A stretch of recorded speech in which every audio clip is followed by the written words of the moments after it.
Okay.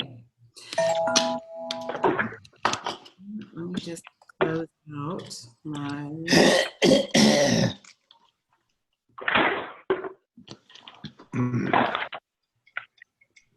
Great.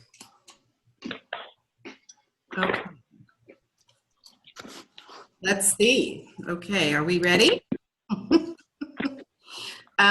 So good afternoon, everybody. This is Sue Grinnell. I think probably some people are joining, and I'm going to ask if you could mute your audio, unless you want to ask a question, and let's go ahead and get started. So today we're going to hear from a very, very dear friend, Teresa Pisacani, and she lives in Seattle, and I knew her when I was in Washington, and we recently did work together in the state of Vermont over the last year, supporting 10 sites who were on their journey to become an accountable community of health. And we were very fortunate to work together, and she's just such a joy, and I think in a practice, hopefully, some of what we want you to kind of experience with all of this. And so really, wanting to dig into this near sciences. And what I like about this is I hear a lot of people talking about ACEs. I think it's bigger than ACEs. And so really understanding kind of the neuroscience behind this, and then beginning to really think about what does that mean for you personally, your family, all of those pieces that you can think about as an APH. So, we want you to just develop this awareness, make it all visible, and, gaining insight into yourself and to your others. And so on the website, we put together some questions, and just as we go into this, want you to kind of just be thinking about these and, how might adverse childhood experiences or toxic stress impact your design challenge, what it is that you're thinking about, and just encourage you to really think about that and go deeper. And, just thinking about the lens that you might use as you're looking at your work, and how do you really look at systems? How do you think about your systems in a different way? So with that, I'm going to turn it over to Teresa. Great. Hi, everyone, and welcome. It's just great to be here. In Washington State, I've been working with what was our community networks originally as part of the Family Policy Council since 2003, and now working with a lot of communities on how we build resilient communities. And this is very connected in with the Adverse Childhood Experience Study. Rob Anda started in Washington in 1998, and then has been working with our community networks and with Washington State for a long time. So it grew from adverse childhood experiences and our work there to reduce trauma generation to generation, and now it's grown into the neurosciences. As we get started, let's have everybody mute, and then if you have questions along the way, feel free to unmute and come on in. I'm going to go ahead and share my screen here, and here we go.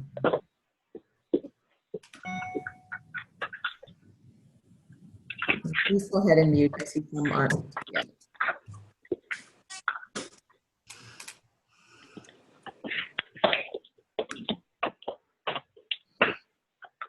Yeah, can you, if you guys, I think there's some folks who are muted, or could you mute your screens? If you look at the bottom of your screen on the left-hand side, there's a mute button. You can go ahead and do that. That would be great. Thanks, everyone. Okay. So I think you can see my screen now. And this presentation on near leadership, so neurosciences, epigenetics, ACEs, and resilience. And I want to acknowledge the artist, Andrea Medina, and then also my partner in all this work here, Terry Barilla, and the work of the Community Resilience Initiatives. Terry and I have been geeks about the neurosciences and epigenetics and resilience for a long time together. And many of the slides here, you'll see slides from the Community Resilience Initiative. So I really want to acknowledge all their amazing work.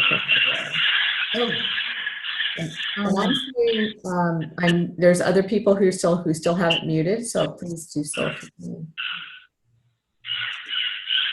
And this is on 805 901 8318. That one needs to mute.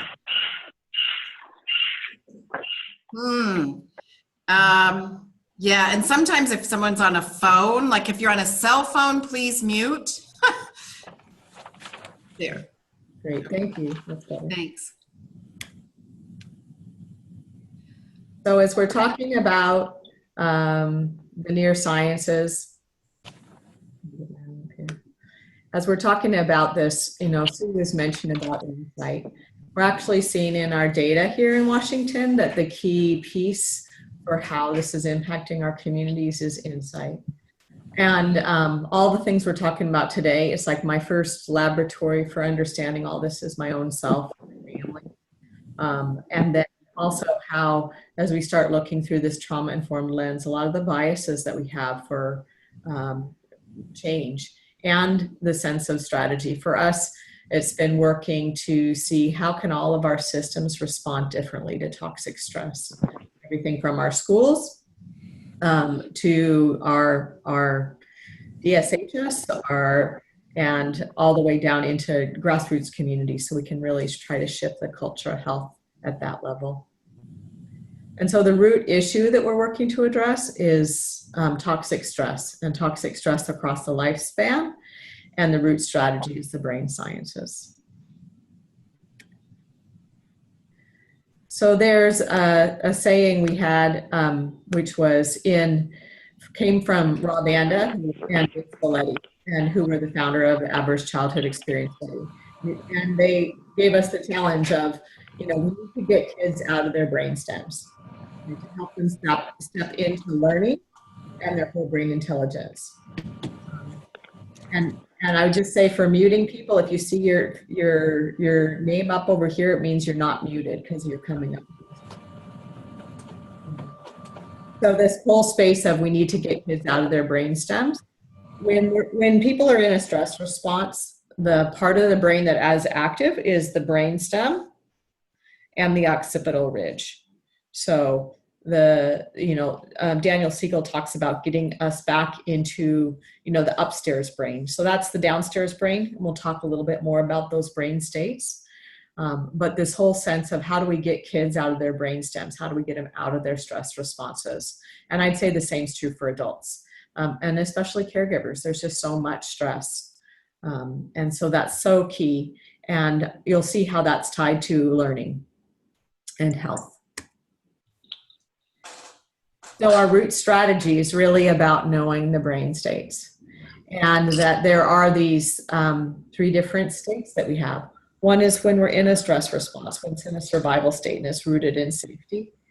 And that part of the brain that's active when we're in a stress response is that brainstem and that occipital ridge.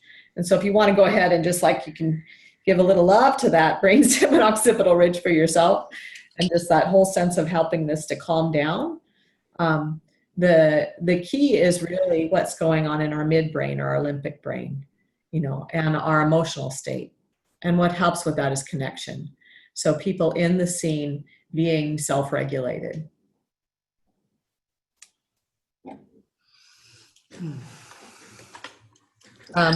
And then the hope is that we can actually get ourselves into, this executive state, this sense of the problem solving, into our whole brain learning and into life. And so that being really the goal is to help our kids be back in learning and life. And so we talk about these 3 different zones. The safety zone, or the comfort zone, that's when we're in our comfort zone, and then the learning zone and the stress zone. So we're using this in the schools. I just used this in community dialogue on Sunday around childhood angst and anxiety.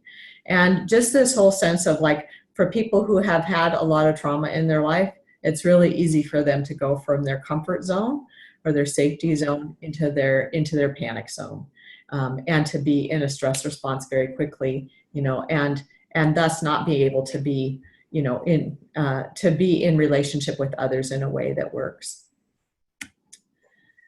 So this place about the learning in the cerebral cortex, just starting to understand the different parts of our brain. There's this space which is the prefrontal cortex, and the prefrontal cortex is really the space where we have of our brain, that frontal lobe, and it's responsible for problem solving. It's responsible for planning and organizing. The temporal lobes, which are the sides of our brain here, this is responsible for language processing and also recognition of faces and emotions. And when we're in a stress response, these parts of our brain, they're not online, they're not available to us. So if you have the experience that when someone's angry, they can't hear you, you're actually absolutely right. They literally can't hear you, or like you can be with someone and you're a really safe person in their life, but they're in a stress response. And so they're not able to see, that you're this person who loves and cares about them. So that could be a teacher and a child has gone into a stress response and they're this caring adult in the scene, but that child's not able to self-regulate. And the parietal lobe. This is the part that's responsible for math, higher level processing, and then also like this sense of spatial recognition, creating new maps, creating new pathways forward. So the sense of if you're lost in the forest, and it says, don't panic. And it's really literally true that you can't see the path ahead of you. So that sense of like when we're in panic, we literally can't see the paths ahead of us. And then another story was one of my son's best friends. She was over at our house and she goes into a panic response with math. And her boyfriend's a math major, of course. And so he's trying to help her with math for her weather class. And she says, I got angry because I didn't understand, so I stopped listening.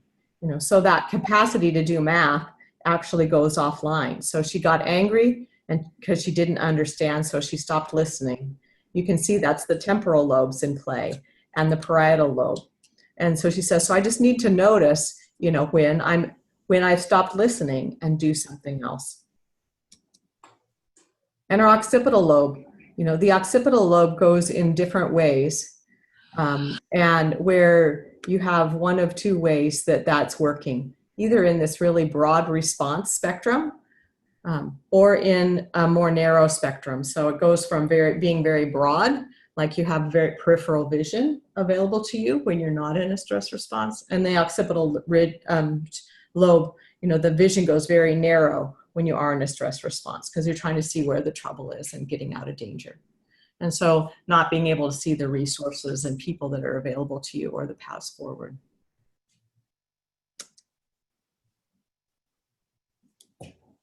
So talking now about the stress response itself and what's happening in the body.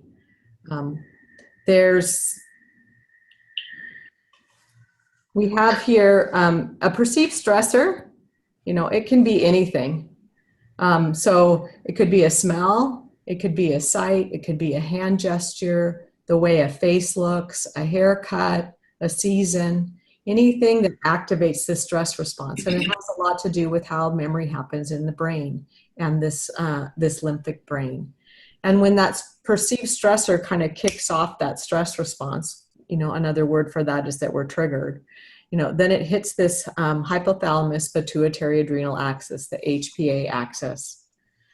And when that part of the brain gets kicked off, we move from our parasympathetic to our sympathetic nervous system. I'm trying to see if there's a way to just have my one picture here instead of all of us. And so with that, when we're at our sympathetic nervous system, and then the energy moves from the to the limbs, the brainstem and occipital ridge. So it's coming away from the core, away from the viscera, you know, and the energy is moving outward and down to our limbs. You know, so, and then our heart rate goes irregular. The energy moves away from our digestion and our immune system. So the thymus gland is very involved in the immune system. Because if you're trying to get away from a tiger, you know, you're not needing your immune system or your digestive function right now. And this is part of the reason that, you know, lots of parents used to say, you know, don't go swimming, you know, until an hour after you eat.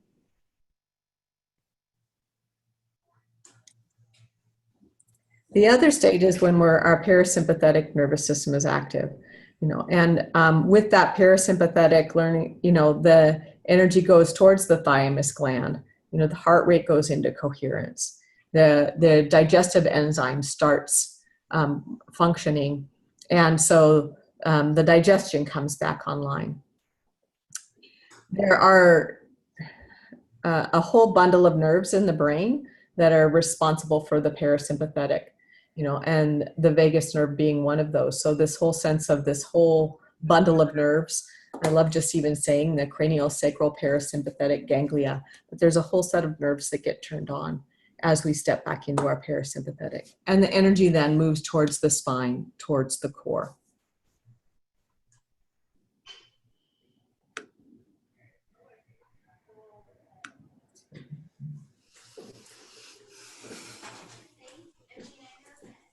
And so I want to just give us a chance to have a little experience of what we're talking about here in the body in its stress response, as well as the body when it's in this, in its growth and learning, in its rest and digest.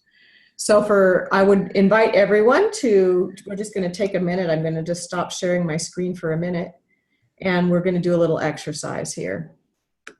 One second, trying to see myself on full screen mode here.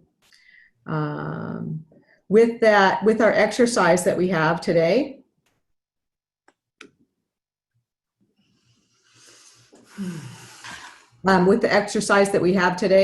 what we'd like to do is to give you a chance to experience what it's like with your stress response, and then what it's like when you're growth and learning. So I'm just going to say some different emotions, and I'm going to encourage you to take that shape. You know, it's really interesting to see how fast those shapes come into our bodies. And so we'll go back and forth. We're going to try a stressful emotion, and then I'm going to say a word which is an emotion that's on the rest and digest side, you know, the growth and learning side. And so for the first emotion, we'll start with anger. So when you feel angry, you know, what's going on with your face? What's happening with your shoulders? What's in your body? Find anger.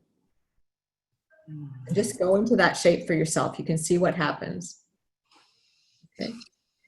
And now let's go to rest and digest emotion. Find curious. Where's curious? What's curious in your body? See what happens with your eyes. And now let's find grief. Find grief. What's the shape of grief? What shape? What happens in the body? Where do the eyes go? What's the shoulders? Okay. And now find joy.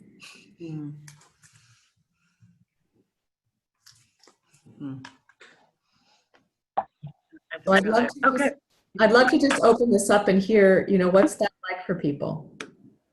And just have different people share some experiences. What was that like in their body as they went back and forth between those different stressful emotions and the emotions that have to do with the parasympathetic?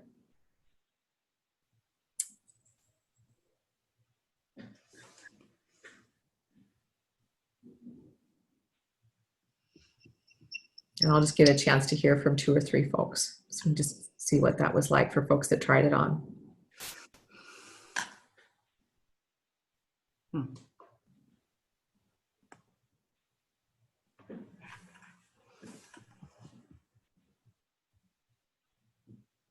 Any thoughts, guys, on how that felt? So I was totally talking, but I had myself muted on both the phone and the computer. This is Kimberly. So for anger, I feel it a lot of tension in like my stomach and abdomen area. I've noticed for me, like fear also sits there. But, and then what was the other one? Sadness or grief. Sorry, grief. Like I usually feel it like in my chest, and like just everything in my body just is kind of like down, like my eyes are down and my shoulders are down. And I think joy is kind of like the opposite. Like you feel lighter and more like bubbly, I guess you could say.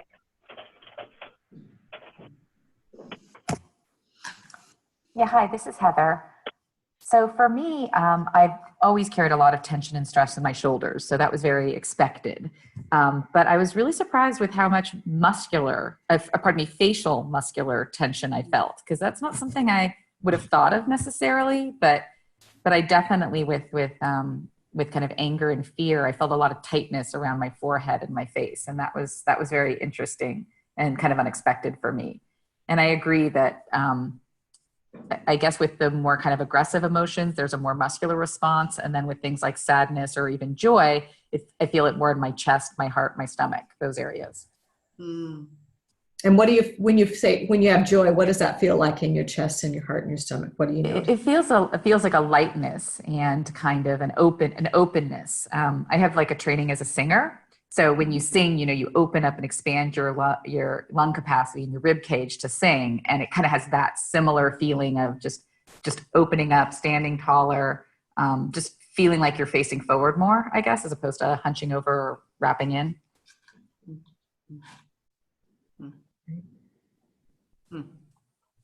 And so just this place of noticing like those stressful emotions, it calls us into a contraction. Okay. And it's more muscular because the energy is going to your limbs. You're getting away from the tiger. You're getting away from danger. And then the others are more expansion emotions. And you can see you have access to this. So one way I notice when I'm in a stress response is I notice where I am with my body. Here's worry, and then my brain's going with that.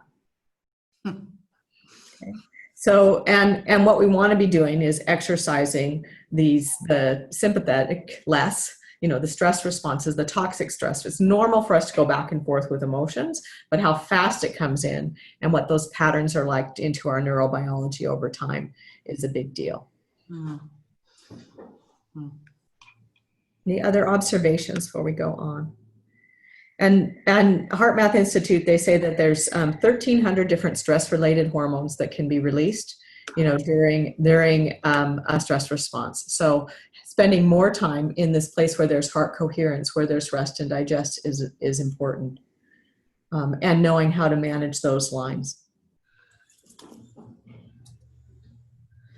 So this is the place that we start working with in our internal practice, if you will, or starting to develop an observer. What's happening with my body, what's happening with my emotions, and what's happening with my thoughts, and the space of noticing my neurobiology, noticing when I'm in a stress response. What's the quality of my thoughts? We have 50,000 thoughts a day, so how many of them are related to stress? And with our emotions, it's kind of crazy because there's this little trigger that happens. It's like an emotion, when it's fed by a thought, amplifies. So my daughter, she had a series of 5 concussion events when she was a sophomore, some small concussion events and one significant one. And so she's having a hard time being in school. And there's a lot going on with her physical body, but then it would get triggered. So she was her eyesight was not readjusting between the board and her paper. And so that physical thing was going on, and then she'd get a feeling of vertigo. And then she'd feel scared, because she was getting this vertigo kind of feeling, or this, her stomach was grabbing, she was feeling nauseous. And then the emotion kicked in, and then her thoughts kicked in. And she's like, Mom, I feel like I'm going to die. And this whole panic attack pattern started coming. So we started to work to untangle that whole piece of untangling what was in the layers that was the body sensations. When does her emotion come in? And then what does she do with her thoughts? So she got into a habit of, when she notices that she's, feeling anxious, she calls me, because she knows that if it doesn't connect to a thought, if it doesn't feed itself. You know, so this space of, she's like, no, Mom, I know it's all in my mind, you know. And she could say that, you know, and she says, and how awful all of those thoughts were when that got kicked in. And it could kick up from a 0 to a 10 in no time at all, starting with her vision. So starting to untangle what those differences are. And what is just a body sensation, because when we have this body sensations, you know, our midbrain kicks in and says, okay, what's wrong? You know, what's going on here? Why do I feel this way? And then our thoughts get engaged. So if we can just start noticing it as a sensation, oh, my stomach's hurting, you know, and then breathe. And then emotions last 90 seconds in the nervous system unless they're connected to a thought or something outside an external experience. So starting to work with our midbrain differently with the understanding of emotions. HeartMath Institute actually has a biofeedback tool you can plug into the end of your phone or wear is a Bluetooth sensor in your ear that lets you know when you're in a stress response when you're in coherence. And coherence is the heart rate is in coherence. And it's had, you know, remarkable success relative to decreasing anxiety and depression and sleeplessness and digestion. So there's this term down here that's called minding the gaps. And so the gaps here are here between the body sensation and the emotions. So just noticing what's going on in the body sensations, you know, like that contraction space, just noticing when you're in contraction, you know, and then saying, okay, what am I feeling? I notice what's going on in my body. Well, what am I feeling? What's the emotions? And this is a emotions wheel, you know, and saying, oh, I feel anxious and that's okay. For my daughter, I would rather her say, I feel anxious and that's okay, 1,000,000 times than all the thoughts she had, you know, that led her into this panic attack and feeling she was going to die. So that was the practice. I feel anxious and that's okay. And then the gap between this emotions and thoughts so that the thoughts aren't feeding the emotions. And I'm going to change this little image here so you can see. This is how the thoughts feed the emotions. So they amplify or amp up the emotions. It's a feedback cycle. So you're really trying to get in the space between the feedback cycle, between the emotions and the thoughts. And giving something like just giving yourself something else to do. I feel anxious and that's okay is one of the ways. Or I feel depressed or I feel grief and that's okay. Just giving, you know, not going all, because your mind, what it's doing is it's doing a Google search to try to see why is it that you feel that way? And it's trying to say, where's the danger and how do I get out of it? The other place that we really focus a lot of our work here in Washington is on this, like what are the patterns, how do we exercise our resilience? Where do we want to put our thoughts? You know, what are the things that we're wanting to create? And how do we exercise the brain patterns and create new neural pathways? Because we're exercising one part of our brain, the other. It's like going to the gym. So you're either exercising your occipital ridge, or you're exercising your occipital ridge and midbrain, or you're exercising, you know, creating new neural pathways in your brain, in your whole brain intelligence. So this is the place that we go to with that. You know, just saying, you know, where's your energy going? You know, how much of your energy is going towards protection? You know, and so noticing those contractions, those stress responses. And then how much is going towards growth and learning, towards that whole brain intelligence. And what we want to do is we want to exercise our stress responses less. I mean, it's very natural to go into the stress responses, and it takes about 20 minutes to come to actually get your whole parasympathetic online, to get all the chemicals out of your bloodstream and get that system back online. Let me go back here just a second here before we go into that. So where are we putting our energy?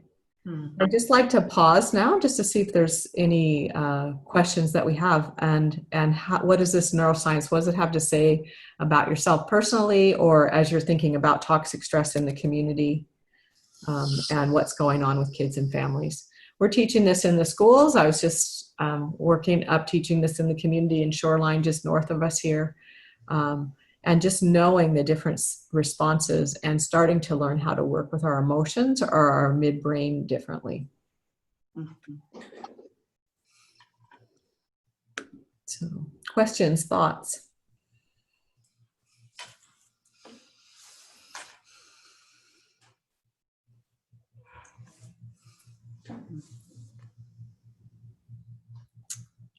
Teresa, this is Sue. Like I'm just so struck by how fast this happens.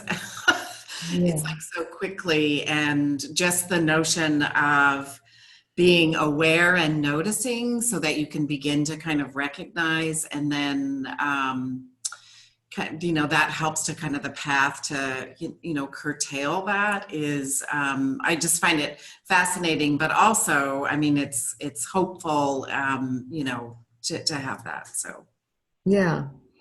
And so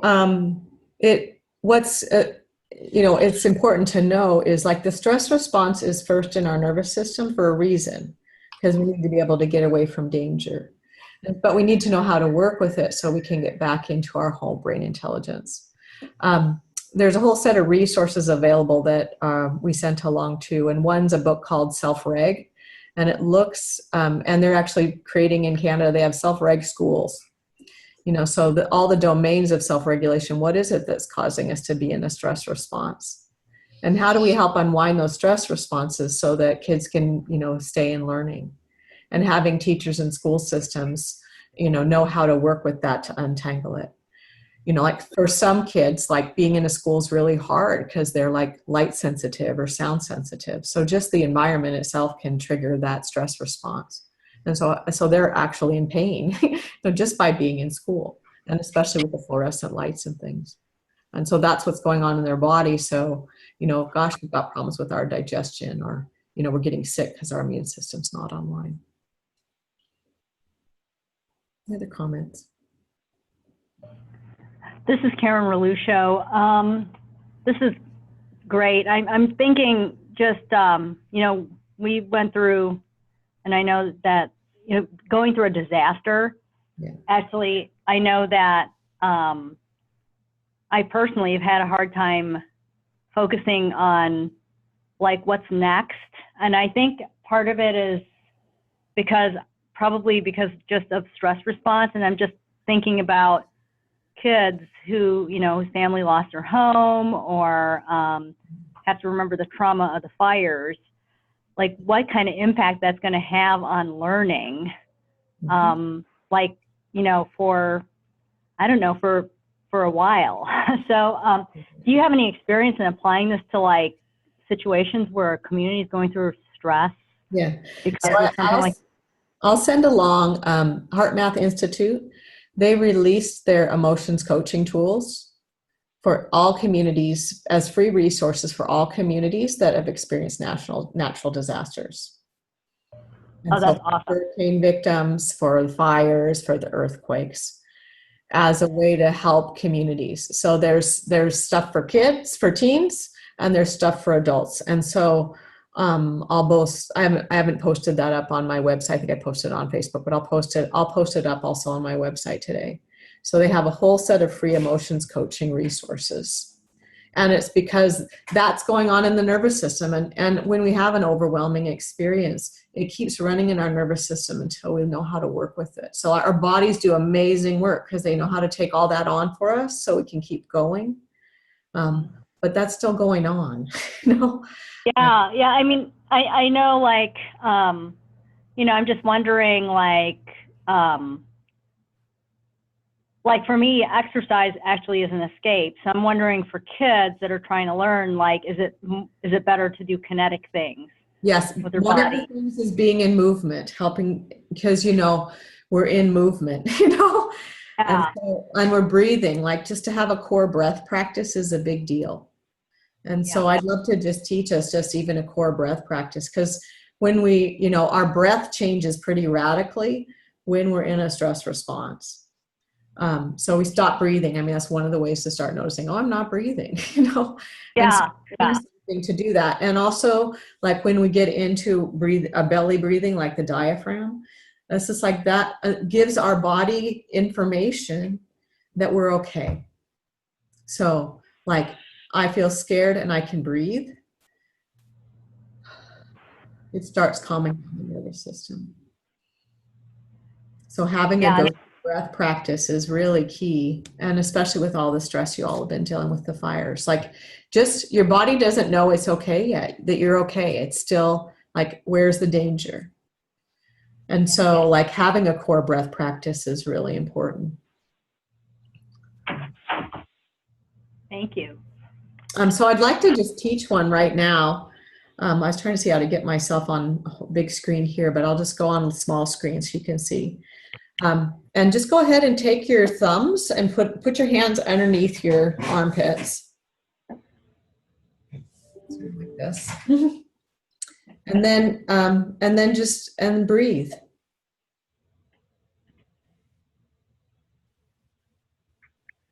And remember the 90-second rule.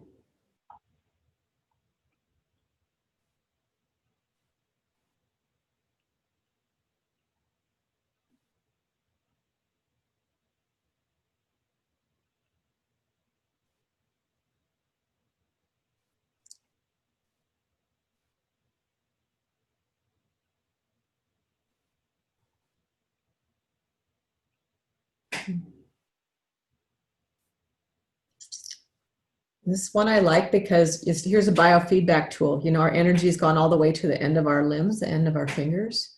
And so this is like, okay, I'm okay. You wouldn't put your hands underneath your armpits unless you were okay, you know? So like this sense of this self-hug, but also you can really, getting all this biofeedback between your lungs and your fingers, like you're feeling that chest expand. And so your energy is starting to come back into your core, into your viscera. Any observations on that? What did you notice?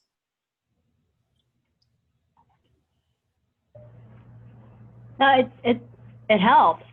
You know, I do meditation, and I just noticed that my during this whole response, I have a hard time focusing on taking the breath. But this actually makes it more, I guess, tangible.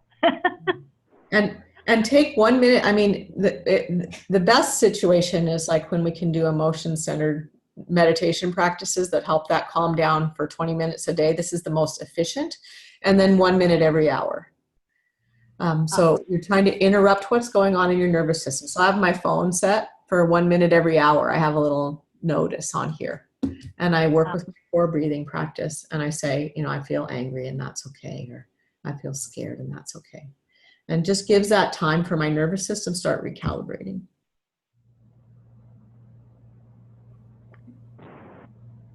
Another one that I like is just like you focus on inhale and pause, and then exhale longer, because that's also a cue to the nervous system that we can reset, that we're in parasympathetic. So inhale, pause, exhale, and longer out exhale.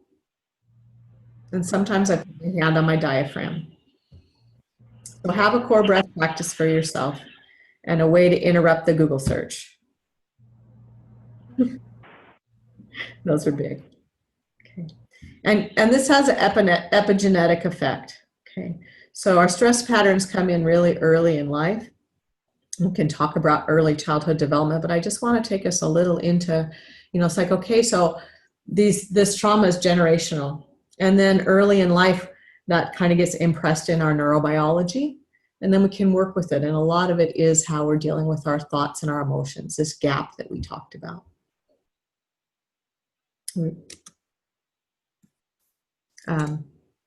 So my dad, he was a founder of medical ultrasound, and he retired at 89. And then I asked him, you know, so it's like, you know, Dad, what would you do if you had 5 more years in the lab? And it took him about 6 months. He's like, I'm not ready to answer you yet. And he was like, kept going on to new ideas and new ideas and new ideas. He's like, I'm not ready to answer you. And so he's like, I haven't figured it out yet. I'm still researching. And so he was on it. And he said it was his favorite question he'd ever been asked, you know. And one day he was in a care facility because my mom was needing care. And I come in, and this old, short little man with his walker comes walking up to me, and he's like really, really fast. And he says, I'm ready to go back to work. And I said, really? He said, yes. I says, it's all about epigenetics.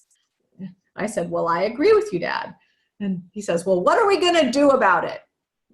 How are we going to get the systems to understand? And I said, I'm working on it, Dad. We're working on it. And so we've been in this talk this last year. about epigenetics and what's important and how to get the systems to understand. And I really want to acknowledge the work of Bruce Lipton. He's got a good video up also on YouTube around the epigenetics work. So epigenetics, Dad says I'm supposed to start with, what the hell does that mean? and the word means above the genes. And we're always having an epigenetic effect. Our bodies are always adapting, both to take on the stress we have so we can keep going, but also to share information. So this like we've got this impressed so our bodies can adapt to whatever environments we're in, whether it's a dangerous environment, or a really calm environment. Our bodies are going to adapt so that they can serve us best regardless of the environment. So here's a quick description on epigenetics. So come along with me on this little ride, okay? So we all have our environment, whatever environment we're in, dangerous environment, peaceful environment. And there's environmental signals. There's signals coming on environment. So for Kate, the lights at the school, the fluorescent lights, she is light and sound sensitive. Those were environmental signals. And her nervous system was interpreting those. Her nervous system was interpreting what was going on in the environment. And our nervous system is always interpreting it. And is partly based on, how much stress is in our brain, how it's interpreting that environment. So the brain state matters. We've been talking about that. So our nervous system is perceiving, our brain state's what it is. So if you've just had a lot of fires, you might be perceiving things differently. Like if you smell smoke, your nervous system might be perceiving that differently right now. It would be perceiving it differently because of what's in your brain. And that starts to create our internal environment. So we've got those environmental signals external. Our nervous system perception, what's happening in our brains. And then this is the key. And I'm going to just bring this up here so you can see this part of the slide. This is the key right here. It's our interpretation of the environment, what's going on with our thoughts and emotions. Okay. And so that midbrain, what's happening in that limbic brain and paying attention to that, working with our emotions differently, it really matters. It has an epigenetic effect. And that creates our internal environment. So this environmental signal is internal. So we talked about all those chemicals that are getting put into our blood supply, those 1,300 stress-related chemicals that HeartMath talks about. And that creates the environment for our cells. And the cells do some interpretation at this point. Bruce Lipton calls it the membrane perception. So it's the cell has its own intelligence. It says, okay, given this information, what's best? What am I going to do with this? And so the cell, just like the brain started adapting, the cells start adapting, and choosing what genes in the DNA best serve in this environment. So the proteins have interpretation. There's a lot of switching going on. And this switching goes on for lots of reasons. One is our bodies need to figure out, it knows exactly the best way to adapt to the stress that we're under or the difficulty or the overwhelming situation. So it knows exactly how to take that on for us. And then it also knows exactly how to heal. And so this gives us that opportunity that we're always having an epigenetic effect.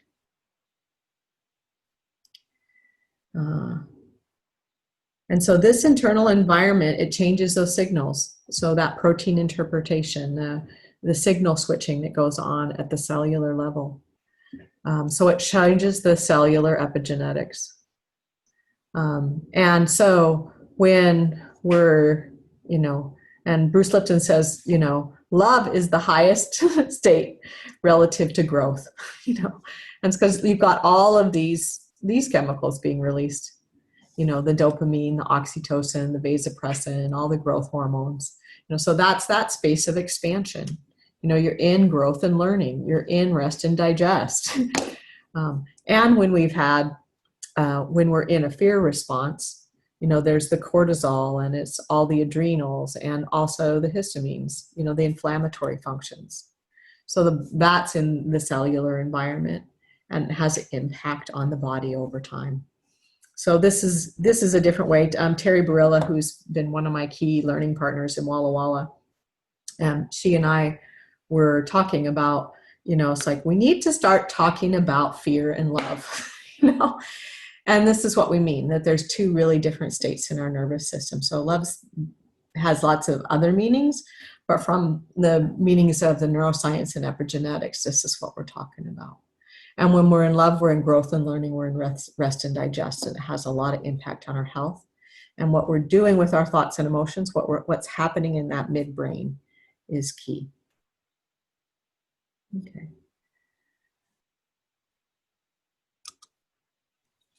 And this connects into our work around ACEs.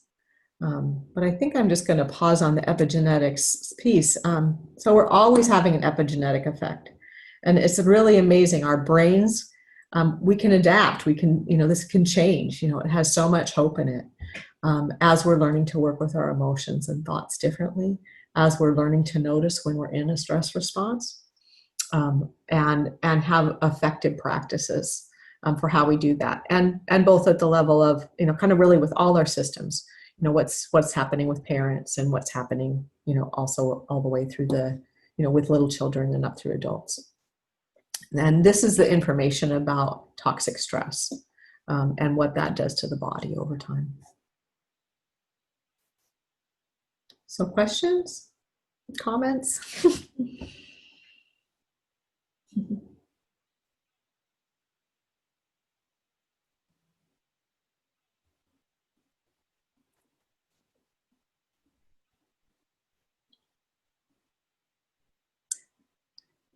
And the key thing for me is how hopeful this is. That and what Dad says is, if we can get this, we can clean up a lot of horse shit and a lot of hardship relatively quickly.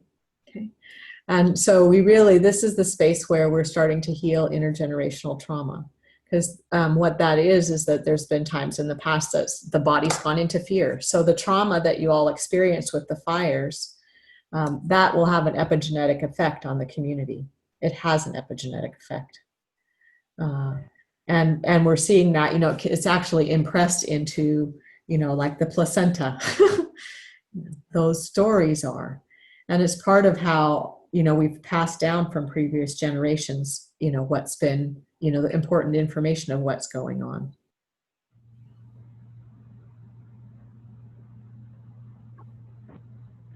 Comments, and then otherwise I'll just move along to the ACEs because it's really connected.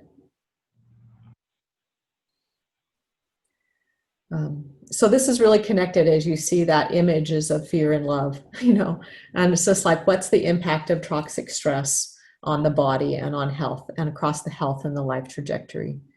And just really recognizing the work of Kaiser Permanente, Vince Valetti, and Rob Anda, and the ACEs study. And this is from the ACEs study, what they put together was this space of population attributable risk. So the populational attributable risk means the portion of the disease or condition that is caused by a disease agent. So the gray area here in the center of the slide represents the portion of each of these conditions that are attributable to ACEs, adverse childhood experiences. And so as we reduce the ACE prevalence from one generation to the next, we'll also reduce the associated percentage of these problems.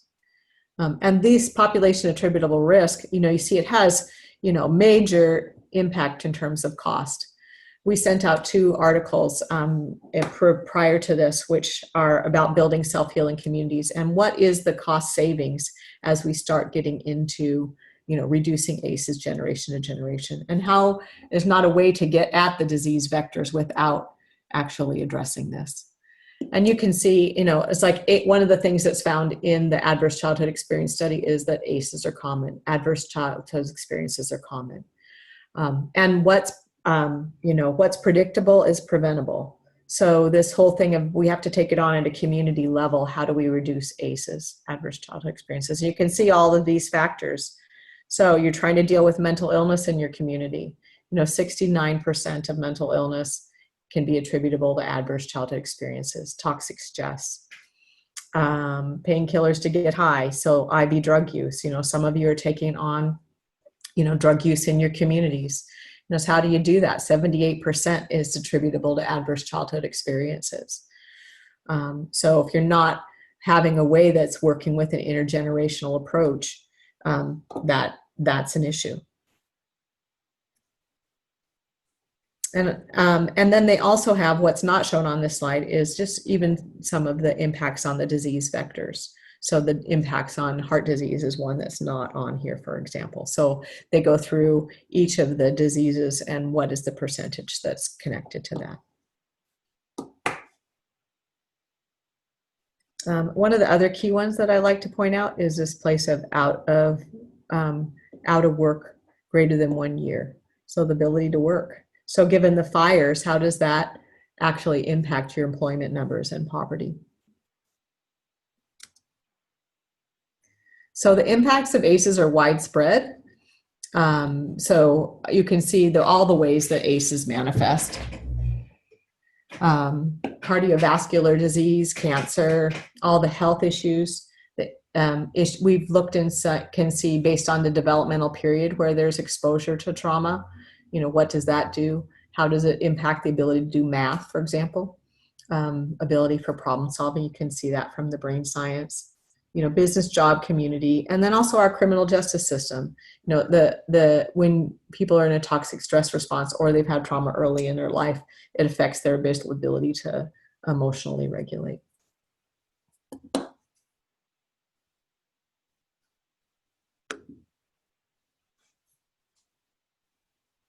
So this whole space of if we can decrease some of the accumulation of toxic stress and also this repetitive exposure, that's what we're talking about. So I know some of you are taking on obesity. It was one of the Vince Valletti's first findings relative to obesity is that 55% of the women that he was working with in the obesity clinic were sexually abused as children. And so that was one of the surprising early findings.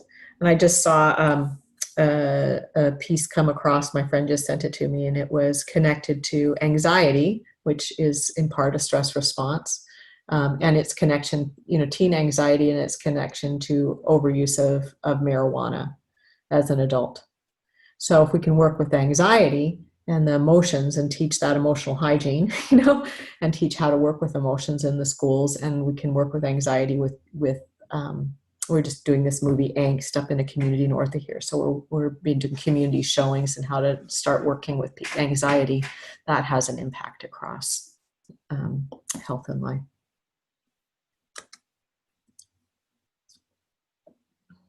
So and as we know, it's more than just the adverse childhood experience.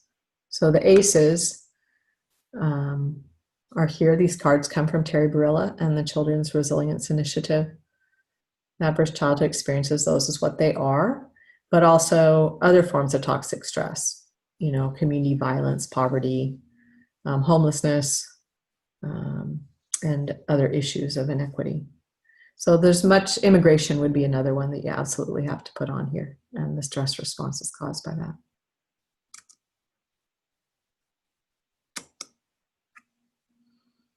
So in one of the resources that we have available that we've been using in the communities is a movie called Resilience that is the biology of stress and the science of hope. It really goes into the ACEs work, and it's available for community showing. So this KPJR Films. And it's one of the ways we've been trying to bring this whole thing of everyone needs to know about ACEs. Everybody needs to know about adverse childhood experiences. And I think Terry and I would also say, everybody needs to know about resilience, because we'll talk about that next. And everybody needs to know about the neurosciences, this whole piece about the brain sciences and the brain states. And so that's a resource for you. There's also there's an awesome TED Talk by Nadine Burke that's on the resources that goes through the adverse childhood experience information. And Dr. Nadine Burke is just really eloquent at how that was impacting the community. So I'd recommend that if you haven't been in the ACEs information yet. So all of these things impact our epigenetics, these impressions on our neurobiology, on our body, on our epigenetics. So prenatally, back generations, those impressions come in, especially in this first 1,000 days of life. The brain's in a delta state, so it's kind of like a sleeping state. And so the things that happen there come in very unconsciously. It just feels like who we are. I'm an angry person, or I'm an anxious person. So what's happened early in life is key, and how to work with parents and their stress responses. The environments we live in, and what that's like relative to our nervous system and the stress we have. The ACEs, messages from our culture, and then also just different experiences in our life that have been overwhelming. All those things leave impressions on our neurobiology. And I'd say also experiences that are really positive. So this sense of co-regulation has been one of the things we've been talking a lot about. And how do we, as adults, learn the internal state of the caregivers is one of the keys for people to help it have less effect. So this is the graphic that Sue was saying that she loves. And it's out electronically for you too as one of the resources, so you can take a look at it there. And this whole place of, building resilience across the lifespan. The number one protective factors is relationships, so connections to caring connections to others. So the quality and number of relationships in a child's life. And in addition to the ACEs score, there's a resilience score, which really tries to look at what the protective factors are in place and how much that mitigates the impact of ACEs, which says we can do a lot at different stages of development. And this whole space of safety, connection, and learning, that's key. Like, how do we extend the amount of states where people feel safe, are in that, not in their brain stems, And this connection's key. That space of our connection is key to working with emotions in the midbrain.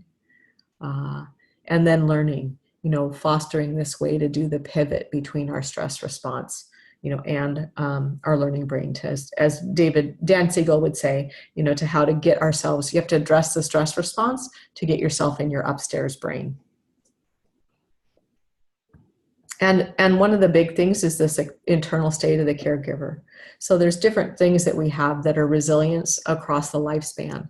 It really points to whole brain learning as a child, like how do we work as parents, early in life, and the attachment-based parenting. And there's some wonderful resources by Harvard that are on our resource page that Sue sent out that talks about brain development early in life and what helps. So the serve and return.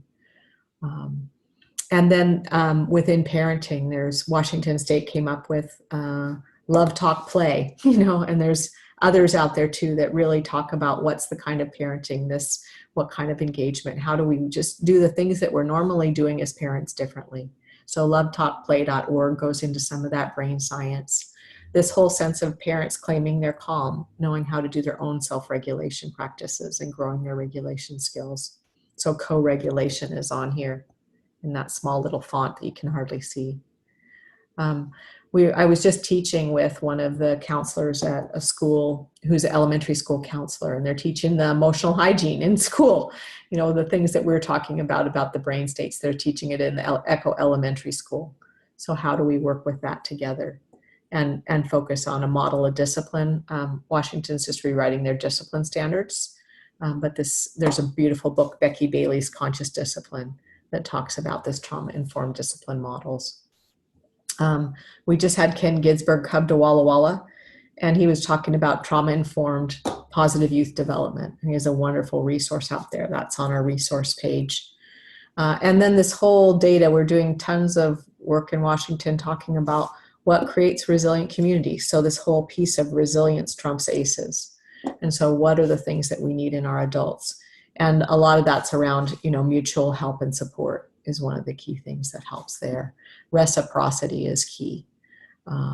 Adults being able to co-regulate. So the regulation practices with a lot of these programs, like conscious discipline, for example, they spend about 2 years working just with the adults, before they start working with the kids, because there's time for us to be working out some of the stress responses that we've been in.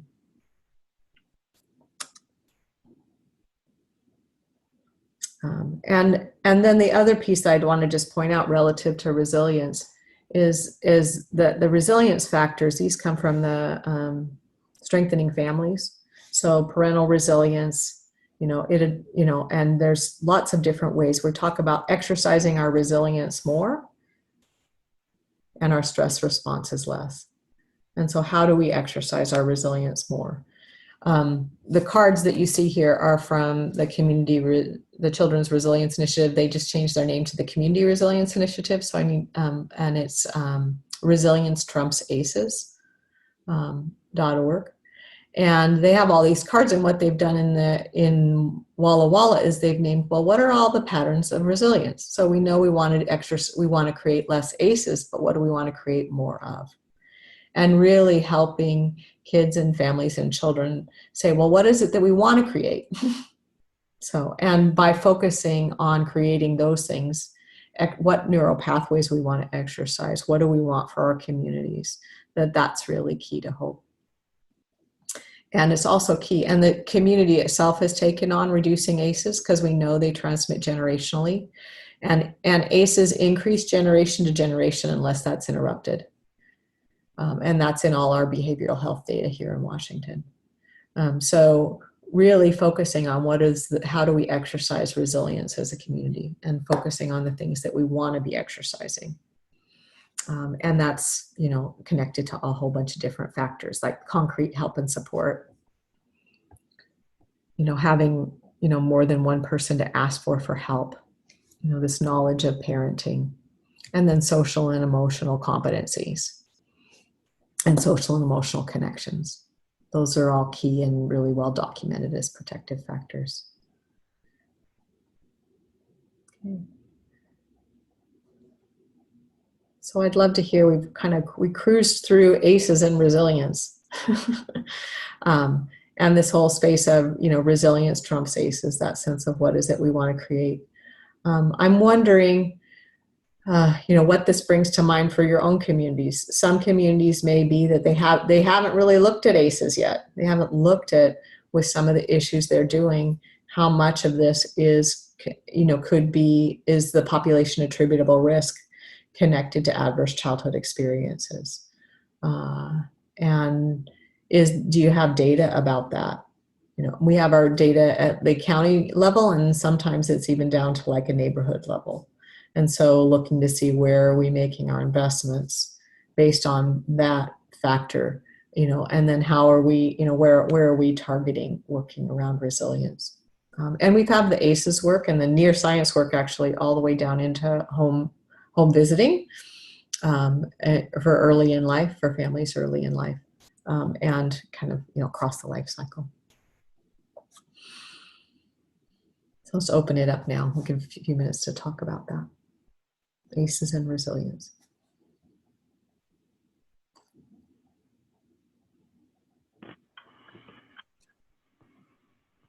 I just want to thank you for this presentation. I think it's really interesting, and I'm always really struck about how much this is driving some of the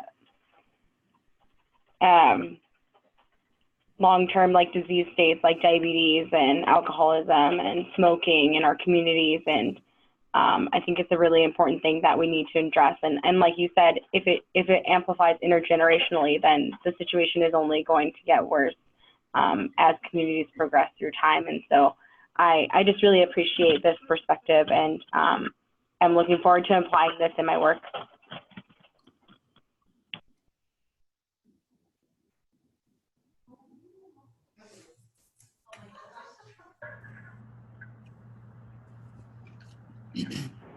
I think this is a really key preventive strategy for preventing disease or, emotional or mental disorders or, behavioral disorders in the future. And I know that we were going to do our first screening of resiliency, and we have a pilot project having paraprofessionals kind of do some resiliency building.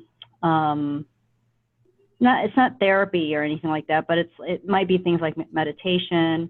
And so we were going to start that, and the disaster hit. But, I think this really emphasizes that it's going to be more crucial than ever to go forward with this work. We just might have to delay a little bit.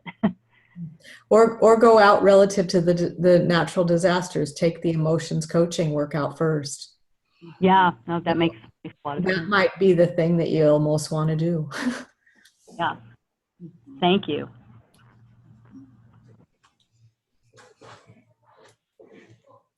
And I'll send that right along to Sue so she can share that out with everyone. Thank you very much.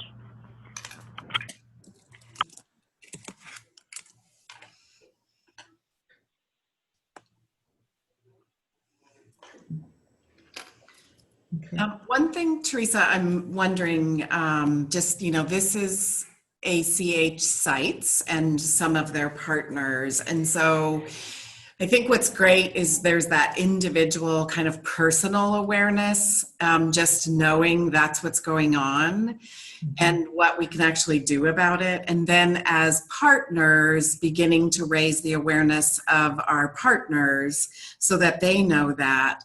And then just thinking about what can each individual participating organization do when they're taking that information in their work, because they're multi-sector, and what can they do together as an accountable community for health. I'm just wondering, I know we don't have a huge amount of time, but just because we're kind of in that systems perspective of our framework, just speaking a little bit to maybe the Walla Walla example and, others, maybe Mission BC, that kind of where the community actually went through that trajectory and what different partners are doing to kind of give a sense of how they could actually begin to consider to implement.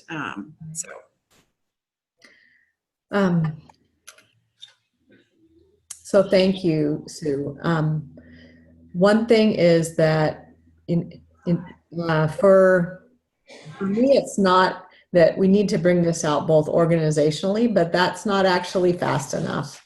That it has to shift at the level of culture in the community. So it's just, it's like this information is very personal. Like just knowing about ACEs, like it takes out a lot of shame. It's just like going from what's wrong with me to what have I experienced, and how can I work with that stress and trauma?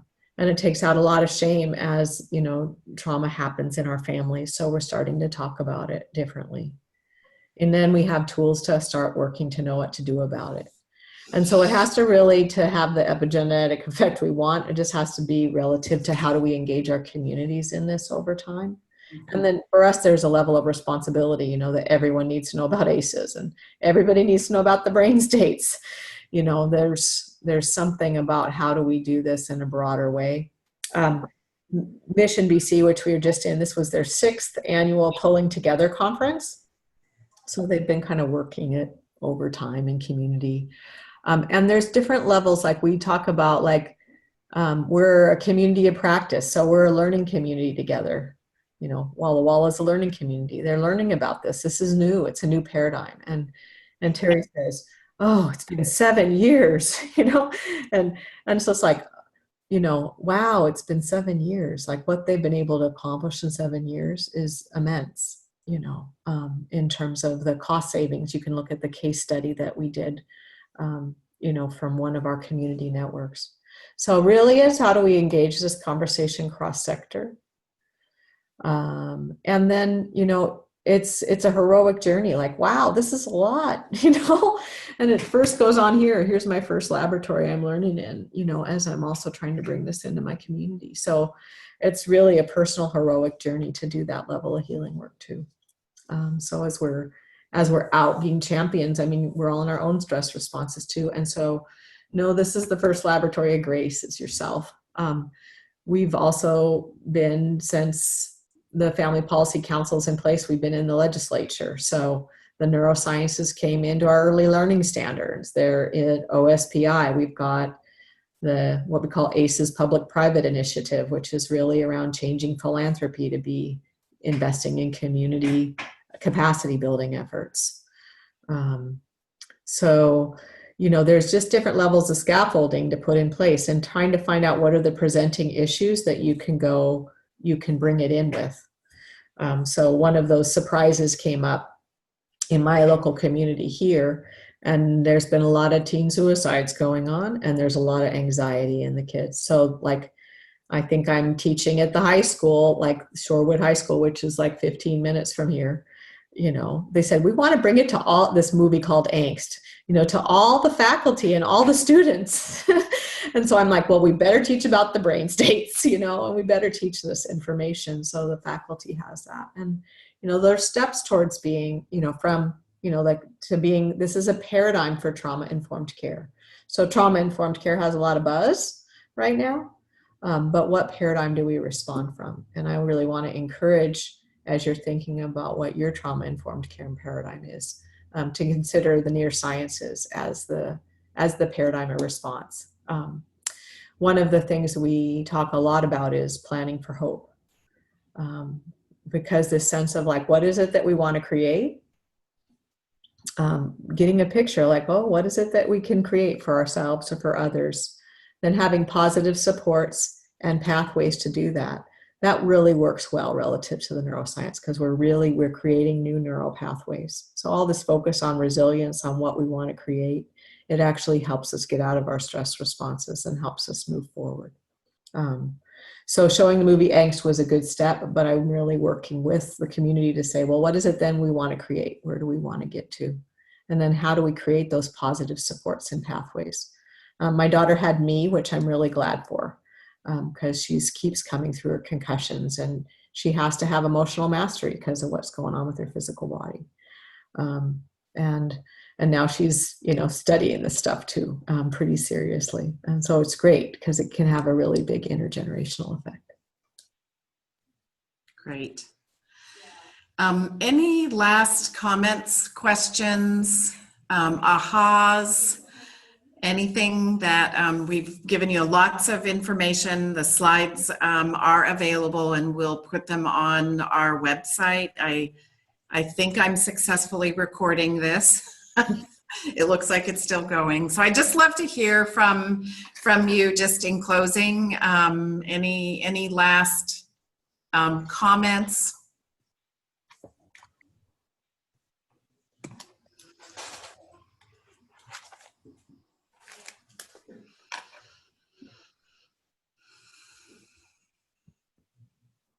Just thank you, and I'm looking forward to sharing this with our community partners that weren't here today.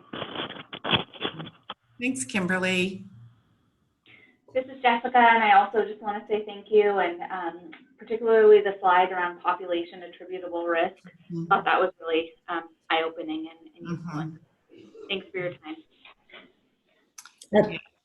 That population attributable risk comes from, there's also in your pre-reading, there's a document from the Foundation for Healthy Generations, which shows a little bit of how we worked with our data here too. So I highly recommend that article. Great, I saw that. Thank you so much. And Jessica, if it's helpful, because I not everybody has the ability to un-PDF things. The slides are PDF'd, but you may have that. I mean, I know you guys are putting together different presentations that, can certainly make that available. Great, thank you so much. Great.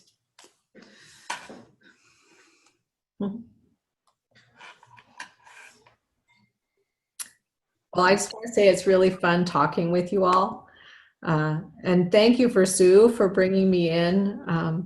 I'm a geek about all this stuff. I love it, and there's so much we can do.